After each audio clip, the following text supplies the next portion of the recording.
खाकी the Bihar chapter के बाद नीरज पांडे की एक और सीरीज खाकी द बंगाल चैप्टर नेटफ्लिक्स पर आई है।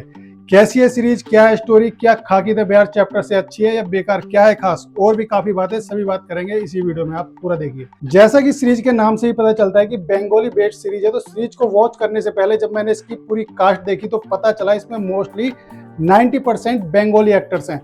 तब सोचा था कि ये एक नॉर्मल या एवरेज सी सीरीज होगी, लेकिन उनकी परफॉर्मेंस देखकर मुझे लगता है कि बॉलीवुड के नेपो किड्स को इनसे ट्यूशन जरूर लेनी चाहिए।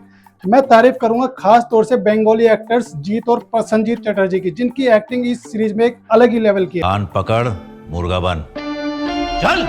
और इसी एक्टिंग परफॉर्मेंस को एक नेक्स्ट लेवल पर लेके जाते हैं आदिल खान, जिनके नेगेटिव कैरेक्टर ने इस सीरीज में आग लगा दी है। सीरीज में एक बच्चे की किडनैपिंग होती है, उसके बाद एक बिजनेसमैन का मर्डर भी हो जाता है, और जब क्राइम ज्यादा बढ़ने लगता है तो एक आईपीएस इसको कंट्रोल करने के लिए कोलकाता में अपॉइंट किया जाता है। और फिर बागा के दो लड़के Sagor Talukdar character played by Ritwik Bhowmik and Ranjit Thakur character played by Adil Khan उस आईपीएस का मर्डर कर देते हैं ये दोनों। फिर उस आईपीएस की जगह एक दूसरे आईपीएस अर्जुन मेहत्रा को लाया जाता है।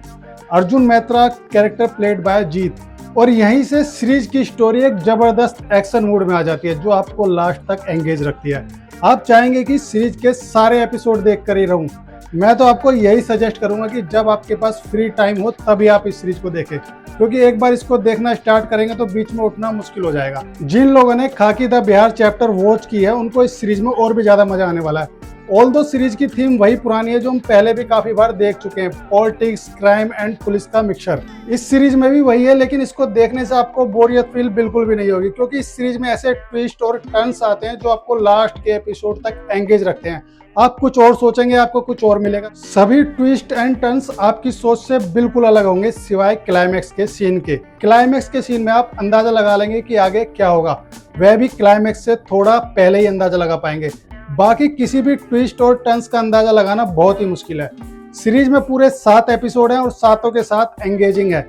स्क्रीन प्ले पूरा टाइट है, डायरेक्शन जबरदस्त है, camera angle, BGM, location, everything in series are very very fantastic. For example, cricket team में जिस दिन अगर टीम का एवरी प्लेयर अपना 100% देता है ना, तो उस दिन टीम मैच जरूर जीतती है। यहाँ पर भी सेम वैसी ही सिचुएशन है।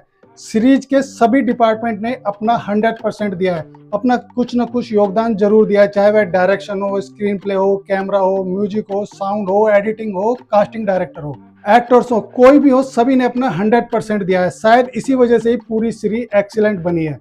सीरीज में पूरे कोलकाता को अच्छी तरीके से दिखाया गया और लग भी रहा है कि वाकई में कोलकाता में ही शूट हुआ है, और ऐसा नहीं दिखाया गया कि शूट कहीं और किया गया है और लोकेशन कहीं और की दिखा दी है। जेन्युइन लोकेशन कोलकाता के ही हैं, और इसकी एक वजह यह भी हो सकती है कि नीरज पांडे कोलकाता में ही गिरे हुए हैं, और इसी वजह से सीरीज ऑथेंटिक भी लग रही है। सीरीज के कास्टिंग डायरेक्टर विक्की सिदाना की जितनी तारीफ की जाए उतनी ही कम है, क्योंकि उन्होंने जितने भी कास्ट किए सीरीज में, चाहे वह जीत, प्रसन्नजीत, शाश्वत चटर्जी, ऋत्विक, आदिल खान, मिमो, चित्रांगदा सिंह या कोई और आर्टिस्ट, सभी ने अपना एक्सीलेंट दिया है। इस सीरीज की जान उसके एक्टर्स और उनकी एक्टिंग ही है। अगर मैं सीरीज के एवरी कास्ट के बारे में बात करूंगा तो वीडियो काफी लंबा बन जाएगा, लेकिन कुछ कास्ट की मैं बात जरूर करना चाहूंगा। प्रसन्नजीत चटर्जी पॉलिटिशियन के कैरेक्टर में जबरदस्त लगे, उनके नेगेटिव कैरेक्टर को उन्होंने अच्छे से प्ले किया है। बाघा के कैरेक्टर में शाश्वत चटर्जी जबरदस्त है, उनका रोल अगर और बड़ा होता तो काफी मजा आता।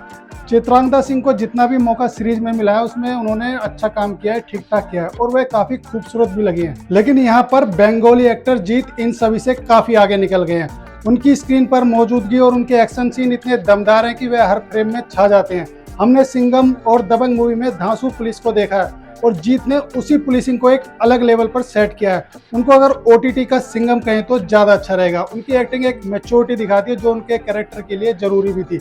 इस सीरीज का एक सरप्राइज है ऋत्विक और आदिल खान। इस सीरीज के बाद उनकी गिनती ओटीटी के खतरनाक विलेंस में जरूर होगी, जहां ऋत्विक चॉकलेटी कैरेक्टर की इमेज से बाहर आकर एक अलग ही एक्टिंग स्किल्स लेकर आए हैं। वो अगर बॉम्ब है तो वहीं आदिल खान एटम बॉम्ब है।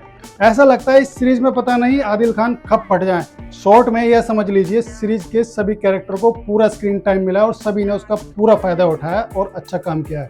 और यही कारण है कि क्राइम और पॉलिटिक्स के घिसे पिटे सब्जेक्ट को दोबारा से रिफ्रेश करके मजेदार बनाकर दिलचस्प बना दिया है। कुल मिलाकर अगर सीरीज की कुछ छोटी मोटी चीजों को इग्नोर कर दिया जाए तो सीरीज काफी अच्छी है, आपको देखनी चाहिए, आपका एंटरटेन होगा। और यह वीडियो कैसा लगा कमेंट बॉक्स में जरूर बताएं। और यार वीडियो को लाइक कर दो और चैनल को सब्सक्राइब भी कर लो ऐसे ही नए अपडेट के लिए। आपसे फिर मिलेंगे। Goodbye, take care.